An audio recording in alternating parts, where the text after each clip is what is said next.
The moment I turned the key in the lock, I sensed something was wrong. Strangers' high heels were scattered at the entrance, and the living room was a mess, indicating the same thing. Calmly, I squatted down to tidy up the shoes. When I looked up again, a graceful woman was standing at the door of Cedric Weir and my bedroom. She playfully twirled a strand of hair around her finger and looked at me with amusement. The cleaner? I didn't answer and went straight to the room to get my things. The woman followed me barefoot, continuously using words related to Cedric to provoke me. But I didn't care at all. Because I was bound by the mute girl system. With only 3 days left to unbind, I started secretly clearing out my belongings from Cedric's house. But the bracelet that was originally in the drawer was nowhere to be found. Suddenly, the woman behind me shook her wrist, and a clear sound rang out. "Are you looking for this?" My heart sank, and I turned to see the bracelet on her wrist. Yesterday, Cedric gave it to me. At first, I thought it wasn't good enough, but now I think it's quite nice. Things do seem more valuable when someone else wants them, don't you think? I typed a line on my phone and showed it to her. "Cedric Weir, you can have, but give me back the bracelet." She glanced at it and nonchalantly took off the bracelet, saying with a hint of regret, "All right, consider it my breakup fee on behalf of Cedric." I opened my palm to take the bracelet. But the next second, she smiled and tossed my bracelet high into the air. Without thinking, I instinctively used my body to cushion its fall. My back hit the sharp corner of the table hard. The extreme pain made me curl up on the ground, unable to move, clutching the bracelet I had saved at the last moment. The loud noise woke Cedric Weir from his sleep. "What's all the noise?" He stopped at the door, seeing me lying on the ground pale, and mockingly sneered. "Aren't you always the most generous? I just brought Jessica back for a night, and you're already jealous and fighting with her?" Jessica, the woman, clung to his arm, seeking credit. "No, I almost dropped the bracelet just now, but this lady dove to save it from breaking." "Bracelet?" Cedric raised an eyebrow. Squatting next to me, he tried to take the bracelet from my hand, but he couldn't pry my fingers open. Sweat beaded on my forehead, and I shook my head desperately, biting my lip. His features were stern, and when he got angry, he looked particularly ruthless. "I told you to let go." We were at a stalemate. His eyes glanced at my phone on the ground. Cedric let go of me. Instead, he picked up the phone and asked, "Explain what you mean by Cedric Weir you can have?" Seeing this, Jessica promptly walked over and took the opportunity to show her loyalty to Cedric. "She never truly loved you, unlike me, who's always had only you in my heart." Jessica's words hit Cedric's sore spot. In a fit of rage, Cedric pushed Jessica away. Jessica was frightened by his unpredictable temper. But I was used to it and finished packing my things, ready to leave. Cedric sat on the living room sofa. "Even though my brother has been dead for 10 years, I still can't compare to his bracelet, right?" I paused slightly at the entrance, shook my head gently, and then walked away. Ding! This novel reminds you to click the subscribe button in the bottom right corner to read the complete novel. It's not because he can win, but in my heart, there's never been any comparison between them. 10 years ago, I was bound to the mute girl system. As long as I stayed by his side for 10 years without speaking, I could get a wish and $100 million. I silently followed Cedric Weir, always available no matter the time or place. I watched him frequent various pleasure venues, changing women one after another. He tried to provoke me with these things, but I remained silent, just like my voice. That day, he was drinking with a few of his playboy friends. They joked about Cedric's peculiar taste for keeping a mute girl by his side. Cedric glanced at me, who had a very low presence in the corner, and sneered. "It's because she can't speak that she's more tolerant than others. Who else could put up with me like she does?" Those people burst into knowing laughter after hearing this. I lowered my head even further, silently counting down the days bound by the system. I never liked Cedric Weir. If it weren't for that wish, I would feel disgusted staying by his side for even one more day. And that wish had nothing to do with him. I took the bracelet and bought a bouquet of flowers, driving to the Martyrs' Cemetery. Angus Weir's tombstone was very clean, almost spotless. But I still habitually took out a handkerchief from my bag and wiped the photo on the tombstone bit by bit. He was Cedric Weir's half-brother. Unlike the absolute scoundrel Cedric, Angus was the best person I had ever met in my life.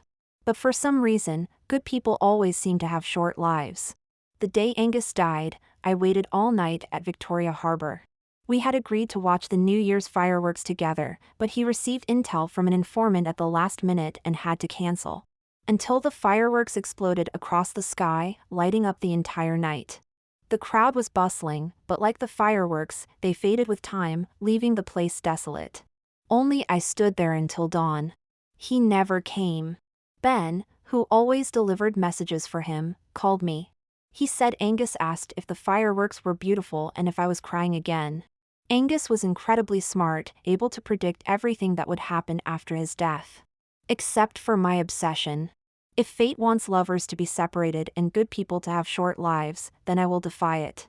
Mr. Hood, who was in charge of the cemetery, happened to see me and greeted me. "Miss Ivy, I've been seeing you here a lot lately." I smiled and nodded in response. "Yes. In a few days, I can bring him home. Because my wish is to bring Angus Weir back to life." Leaving the cemetery, I didn't return to Cedric's house but went to the small apartment Angus and I had bought together. We spent almost all our savings to buy this place. When Angus died, it was still just a bare shell. Over the years, I lived frugally, using my salary bit by bit to complete the house's decoration. Every carpet, every table and chair, every warm lamp was arranged according to our preferences. As soon as he comes back, this will truly become a home. In the quiet night, the urgent knocking on the door was particularly jarring. I got up and looked through the peephole to see Cedric holding a bottle of wine. His face was flushed, his steps unsteady, and he was shouting for me to open the door. I frowned and immediately turned off the lights in the room, pretending no one was home. Seeing no response to his knocking, Cedric sneered, put down the bottle, and kicked the door hard. Leaning against the door, the vibrations still made my heart tremble. "I've been standing downstairs for half an hour, saw your lights on, and know you're in there. Open the door. If you don't open the door, we're breaking up. I'll count to 3. This was a common tactic of Cedric. Every time we had a disagreement or conflict, he would threaten to break up. I couldn't leave him, so I always backed down. This trick always worked for him. 1, 2. Cedric's countdown felt like a dull knife cutting into my heart. Only 3 days left, I couldn't break up with him, or all my efforts would be wasted. I took a deep breath, quickly opened the door, stepped outside, and immediately closed the door behind me. Since I didn't want Cedric to come in, I had to go out. The hallway lights flickered on and off.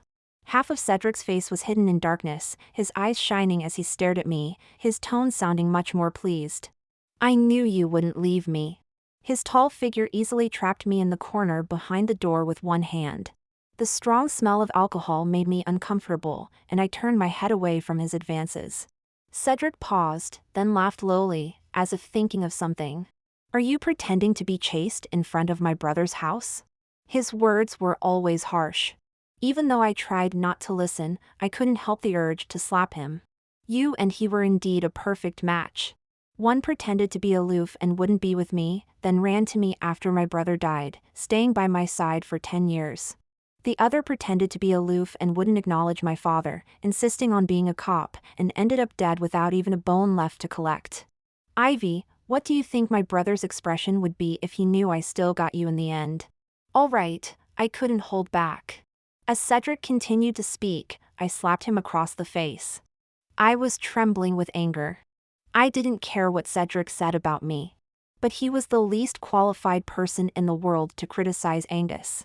Cedric Weir grew up as the cherished and pampered child of the powerful Weir family conglomerate. Angus Weir did not, like me, he grew up in an orphanage. In the first few days at the orphanage, I didn't dare speak to anyone. Even though the orphanage was full of children, there were more wolves than meat, and a system of survival of the fittest naturally formed. My share of the food was always taken by kids taller than me. They gave me the dampest, foul-smelling bedding and made me do all the dirty work no one else wanted to touch. As time went on, I not only developed rashes all over my body but also became the most emaciated child in the orphanage. Whenever someone came to adopt, they would pinch their noses and avoid me. One by one, the children were adopted, and I was always left behind. The director shook his head whenever he looked at me and gave me a new name. He said, "Let's call you Ivy, sounds like if. If someone might adopt me one day." My name was a small, unattainable concept. It also destined me to always be a bit short of luck in whatever I wanted to achieve in life. Until our orphanage merged with another orphanage. More children, whom I couldn't compete with, appeared, and my chances of being abandoned and bullied increased significantly. One night, I decided to run away. I hid in a grass patch full of flies and bugs, lying low for an entire day. The scorching sun and my parched lips left me exhausted. Finally, when they gave up searching and were about to turn off the lights, my opportunity came. I tied sheets into strips and hung them over the wall. But just 20 centimeters from the top, the strip broke. I fell from the wall and broke a leg. I was caught and brought back. The director beat me with a bamboo stick and locked me in the confinement room. When my confinement ended, an older boy came to get me. He was composed beyond his years, his appearance still carrying traces of boyishness, but he spoke seriously and earnestly. He told me, "If you want to leave here, you first need to give up the idea of running away." Later, he taught me how to resist, how to fight for what was rightfully mine. I helped him take care of a stray cat in the backyard, just like us. He saved up all his labor credits for a year to get me a birthday cake made entirely of plant-based cream. I gradually became curious about him. I asked, "You don't have any defects or diseases, and you look good. How come no one adopts you?" He told me it was because he was waiting for his mother to come and get him. When someone came to adopt, he would play dumb and pretend to be sick, doing everything he could to be left behind, so he could wait for his mother. I laughed and said, "No one wants to adopt me either. We can keep each other company, pretend we adopted each other." Then, one day, a group of obviously wealthy people came. He shoved a bracelet into my hand and pushed me out from behind. Instinctively, I turned to look, only to see him running into the basement without looking back. The group saw the bracelet and, overjoyed, took me away despite my resistance. I later found out these were people from the Weir family. Mr. Weir had a first love, and they used a bracelet as a token of their affection. Later, Mr. Weir abandoned his pregnant girlfriend for a family marriage and married someone else. In his old age, Mr. Weir, now in power, wanted to find the mother and child he had wronged. After some inquiries, he learned that his girlfriend had died a few years after giving birth, and the child was sent to an orphanage. They didn't even find out if the child was a boy or a girl. The person Mr. Weir was looking for was the one who had always been by my side. That day, I learned his name was Angus Weir. He hated the Weir family and didn't want to go with them. But he also knew that with the Weir family's wealth and Mr. Weir's guilt, being adopted would ensure a good life. So Angus pushed me out, hoping I could take his place and be happy. But Angus was just a child and underestimated Mr. Weir's caution. On the first day at the Weir family, we did a paternity test. The story ended with me being sent away again, Mr. Weir taking back the bracelet, and forcibly taking Angus Weir from the orphanage. If it ended here, I would actually feel a sense of completeness. Some warmth, once possessed temporarily, can save me countless times during cold, dark nights. But if held in my palm all the time, it would burn through my flesh and make life unbearable. My name is Ivy, like if, always lacking a bit of luck. At the age of 19, to save up for tuition and living expenses, I took a break from school and worked at a 24-hour convenience store. This day, it was my turn to work the night shift. During the shift change, my colleague reminded me, "Lately, this area hasn't been very safe. Be careful when you're alone, the alarm is under the desk." I said okay, but didn't really take it to heart. The convenience store was very quiet late at night, with only the ticking of the clock breaking the silence. The doorbell rang, and I instinctively said, "Welcome." It wasn't until I smelled a faint scent of blood in the air that I realized something was wrong. My nerves immediately tensed up. Standing at the cash register, my hand was already on the alarm button underneath. A man dressed in a dark red floral shirt, common among the local gangsters, with a large casual jacket over it, walked in. His forehead was sweaty, wetting his hair, and his face was pale, looking very much in pain. He staggered to the counter and slapped down a wad of cash. "Listen to me first." He frowned, but his voice was steady. My hand stayed on the alarm, listening to what he had to say next. He looked up at me, and after seeing my face, seemed slightly taken aback. I'm very sensitive to people's gazes and immediately realized he was looking at the scar on my temple. It was from when I tried to escape the orphanage and fell from the wall. Usually, I cover it with my hair, so not many people notice it. The man stopped talking, and after a moment of silence, he tentatively spoke. Ivy? What if we could meet again? When fate happens, we never know if it's a blessing or a punishment. It's just destined to happen this way. Angus and I didn't have time to catch up. The group following him was closing in. The storage room was hidden, so I hid him in there. The alarm under the counter was very helpful. When they grabbed my neck and asked where Angus was, I desperately pressed the alarm. The leader cursed and stopped his subordinate from shooting me. Once the police lights started flashing, they hurriedly left the convenience store. I ran to the storage room and turned on the light. Angus's lower abdomen was bleeding profusely, and he had already fainted from the pain. I lifted his shirt, trying to use the store's supplies to give him a simple bandage before the ambulance arrived.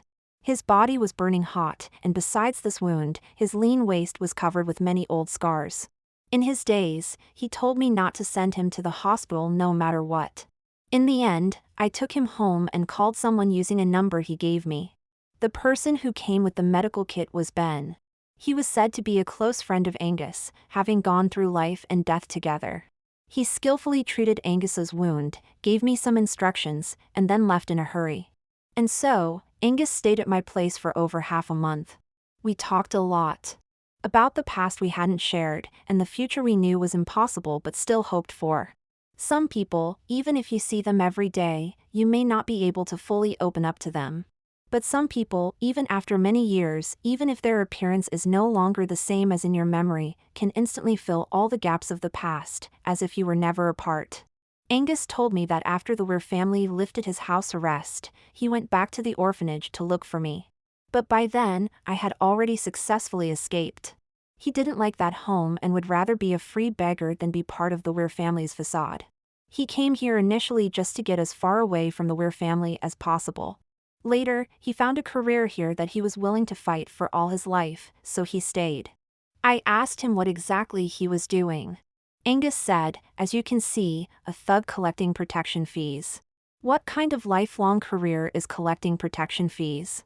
And why wouldn't he go to the hospital with so many injuries?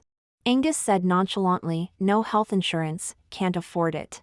He was willing to answer all my questions, except he wouldn't seriously answer these two. I'm not stupid, even if he didn't tell the truth, I could vaguely guess. We had a tacit understanding and never mentioned it again. He came here to avoid the Weir family and pursue his own ideals. And I came here because the hourly wage for part-time work is the highest. Such a one-in-a-million chance encounter could actually happen to me. For the first time, I started to like my own name. Angus might be just as grateful as I am for such a twist of fate. He often brings Ben to the store to buy some random things. They could spend an hour carefully selecting a pack of cigarettes together. The store manager even asked me in private if I had hired 2 bodyguards to protect me. At first, he only appeared during meal times, using it as an excuse to ask me out for dinner. Later, he started waiting at the street corner half an hour before my shift ended, showing up at the convenience store right on time.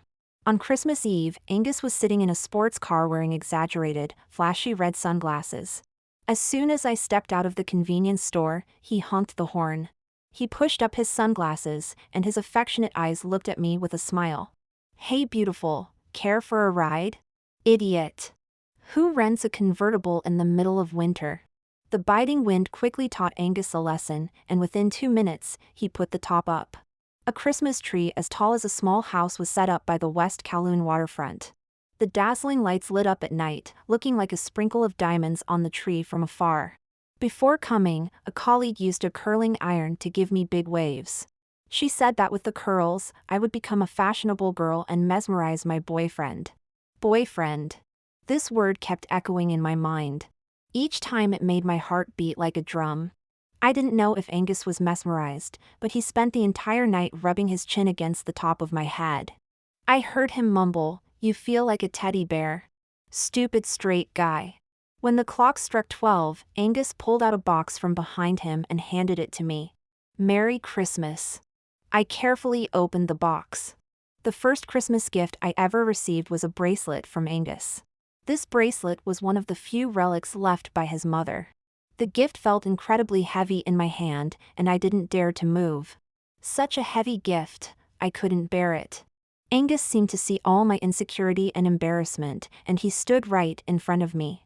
In the cold wind of the night, Angus's ears were red from the cold, his eyes still deep and bright, leaving an indelible mark on my heart.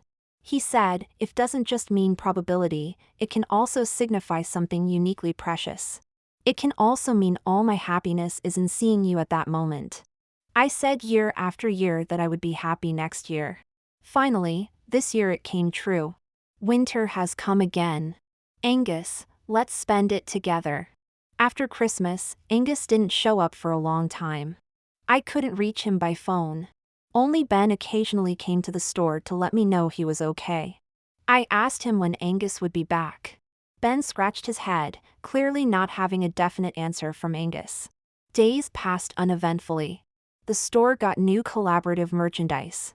I was busy putting several boxes of items on the shelves. Squatting for too long, I felt dizzy when I stood up, and my body instinctively fell backward. A large, warm hand instantly caught me. Angus suddenly appeared behind me. It seemed he had been there for a while, and I was slow to notice.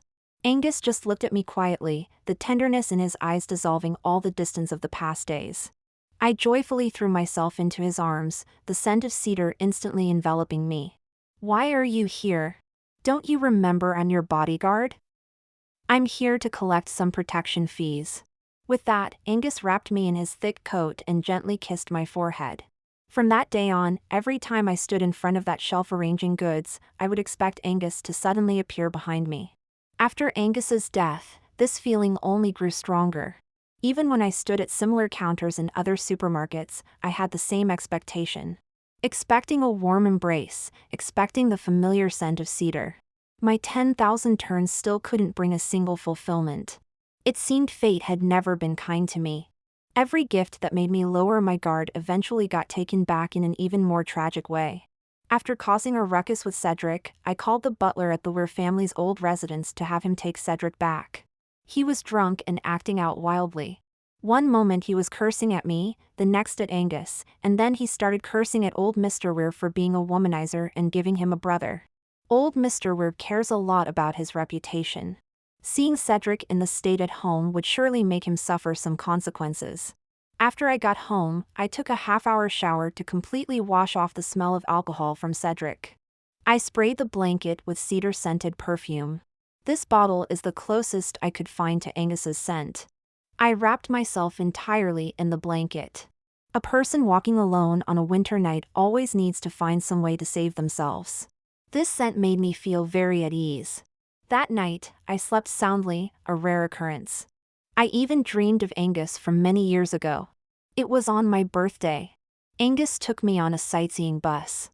I had always said that after seeing the streets of Victoria Harbour 1,000 times, there was no need to spend money on a more expensive sightseeing bus to see it again. But on my birthday, I allowed myself a bit of indulgence. His appearances were becoming less and less frequent. Sometimes once a week, sometimes only once a month. Even today, when he came out to accompany me on the sightseeing bus, we couldn't sit next to each other. Angus sat in the seat in front of me. The single Bluetooth earbud in his ear was playing the same song as the other half in my ear. The sightseeing bus passed by the dazzling and dense neon lights. The prosperity of Victoria Harbour had never been related to me. A song randomly played in the earbud. The ruthless pair of lonely orphans, temporarily overcoming hardships. In the sea of bitterness, at least we relied on each other. Angus's presence once made me feel as if I had some sort of connection with this world. But now, even though he was sitting right in front of me, the distance between us felt even greater than the 10+ years we had been apart. My sixth sense has always been very accurate. Later, I realized that this distance was a farewell and death. The first half of life was a separation by life, the latter half by death. If there really is sweetness after the bitterness. I truly don't know what kind of sweetness could justify this journey of hardships. The next morning, as soon as I woke up, I booked a plane ticket. I wanted to go to Victoria Harbour, to Kowloon, to that convenience store. The closer it got to the day Angus would come back, the more anxious I became. As soon as the plane landed, my phone instantly received dozens of messages from Cedric. Cedric felt that as his girlfriend, I should be on call full day, ready to reply to his messages at any time. I scrolled down. There were no breakup messages. So there was no need to reply. When I got on the double-decker sightseeing bus, Cedric persistently called. Calling him mute, I don't know what Cedric was thinking. Did you break your hand or get into a car accident and fall into a coma in the hospital? Not replying to a single message, have I been spoiling you too much lately? I suddenly felt that Angus owed me quite a lot. For his sake, I had put up with his foul-mouthed, crazy brother for 10 years. Cedric kept talking to himself on the other end. Seeing that I was silent, he suddenly burst out, "Are you mute? Say something." After the outburst, there was a deathly silence. Cedric's short-circuited brain finally seemed to have recovered. He coughed lightly twice. "Remember to reply to my messages and send me your current location. I'll come find you." Even if I don't proactively send Cedric my location, he will find his way to me sooner or later. Just like 10 years ago. Actually, our first meeting wasn't in the mainland. Cedric's back looks very much like Angus's. It even made me mistake him for Angus the first time I saw him. At that time, he was standing in front of the candy retail shelf. My colleague quietly signaled me to look over there. "Your boyfriend is here again." I felt delighted and walked over to pat his shoulder. "Not collecting protection fees today?" When the man turned around, a face completely different from Angus's left me dumbfounded. His gaze was very different from Angus's. Cedric never concealed his intentions and ambitions when looking at someone. I felt uncomfortable under his stare, apologized, and turned to leave. Cedric suddenly grabbed me, looking at me with great interest. "Mistaken identity? Yes, I'm very sorry, sir. From your accent, you're from the north, right?" I nodded, just wanting to get away quickly. "I'm from the north too, and I have a brother who came here alone." "Maybe you mistook me for my brother." Just as I thought there couldn't be such a coincidence in the world, Angus appeared. He rushed over and separated me from Cedric, protecting me behind him as if facing a formidable enemy. "What are you doing here?" It was the first time I heard Angus speak so seriously. The tension between the two was palpable, the air thick with hostility. Cedric leaned casually against the shelf, smiling at us. "Just came to see what kind of good life my illegitimate brother is having here." He glanced at me behind Angus and slipped a business card under a piece of chocolate on the shelf. "Little girl, people always aim higher. You might as well come with me. Remember to call me." Cedric was born to be my nemesis. Since he appeared here, everything quietly changed. Angus's injuries began to increase, and he went out more frequently. I knew his tasks were becoming more dangerous. The most serious time, Ben called me to go to a private hospital. Ben stood outside the ward, asking me to be mentally prepared. Even though I nodded in agreement, my defenses collapsed the moment I saw the person lying quietly on the bed. Angus's face was pale, without a trace of blood, looking as if he was asleep or dead. I was at a loss, panicking and directionless. I collapsed on the white bed cover, crying my heart out, until Ben couldn't bear to watch anymore. He knocked on the door and said to Angus with a look of exasperation, "Haven't you had enough of pretending?" I looked up in a daze, meeting Angus's triumphant eyes. I was furious with him. Joking to this extent was too much, even if it was Angus. But that time, Angus had indeed almost died. He was severely injured and sent to the hospital, only saved from the brink of death by sheer luck. Seeing that I was genuinely planning to ignore him, Angus got a bit anxious. Any movement tugged at his wounds, causing him to grimace in pain. I sighed and gave in. "Next time you're going to do something dangerous, you have to tell me, and don't pretend to be dead to trick me again." I had a rough idea of what he was doing. But I couldn't tell him not to go. Angus didn't belong to just me. He was a hero. A hero who had to protect many people.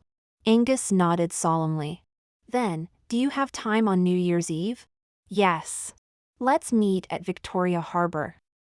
I have something very important for you. All right, see you there. On the way back from the hospital, a black car intercepted me. Cedric rolled down the window and looked at me, resting his head on his hand. You never call me, so I had to come find you. Ever since our first meeting, Angus warned me to be careful with his younger brother. Cedric is deeply scheming. Whatever his brother likes, he wants to take away. His pathological desire to win has long blinded him. I couldn't be bothered to respond to Cedric throwing another olive branch at me because of his ridiculous desire to win. He smiled at me as I walked away and called out to me. Let's make a bet, you'll regret it soon. Cedric was right. A month later, I went to find him, clinging to his side shamelessly. Because Angus had died. That day, Ben handed Angus's will to me. Before every mission, they would write a will for their family. Angus's will was always written for me since he had no other family. The will was a thick stack. Each letter was a moment of life and death. There were many moments in the past that I didn't know about when I almost lost him. But this last time, Angus ran out of luck and couldn't come back to me. Ben said that the last will was recorded in audio form because the mission was urgent. The background noise on the other end was a bit chaotic. It took a long time for Angus to speak. Ivy, sorry I broke my promise again. I'm very sorry for making you worry these days. But I think when I come back this time, I can seriously tell you what I've been doing. If I don't come back, I'll tell you here. I'm a police officer. 2 years ago, we discovered that there were collusions between black market traders and drug dealers in this area. To completely eradicate them, the team sent me undercover as a low-level member. We've already taken down 4 of their hideouts, only 1 left. When this mission is over, I'll report to the team and take a good vacation. We'll go back to our hometown together. I'll pay for your tuition. I even bought a house in our hometown for you. I found the property deed tucked under the stack of wills. Angus suddenly chuckled. After all, your household registration is over there, it's hard to transfer it here. I couldn't help but laugh through my tears. By then, we'll decorate it together, buy the furniture we like together, and live together. Angus took a deep breath and said nervously, Ivy, I love you. The recording ended. I stood in the bustling crowd, listening to that last sentence over and over again. Victoria Harbor never sees snow. But suddenly, I felt there should be a heavy snowfall right now. To protest against an unjust world that lets good people die young. But it doesn't matter. I will defy fate and bring Angus back. On the last day of the mission, I waited by the clock for the stroke of midnight. The pendulum swung, and midnight passed. I immediately sent Cedric a breakup message and blocked him. As dawn broke, I arranged to meet Ben. It was time for the 10-year-old truth to be revealed. I handed him a USB drive. It was filled with evidence of Cedric's collusion with gangsters and drug dealers, leaking police operations 10 years ago. Cedric Weir, that fool. Did he really think I stayed by his side for 10 years just to be a mute punching bag? I sensed something was wrong back then. Cedric's appearance and his words were too coincidental. I endured for 10 years and investigated for 10 years. The Weir family had long been rotten. Since the old Mr. Weir became somewhat senile and Cedric took control of the family, it was all gold and jade on the outside, but rotten on the inside.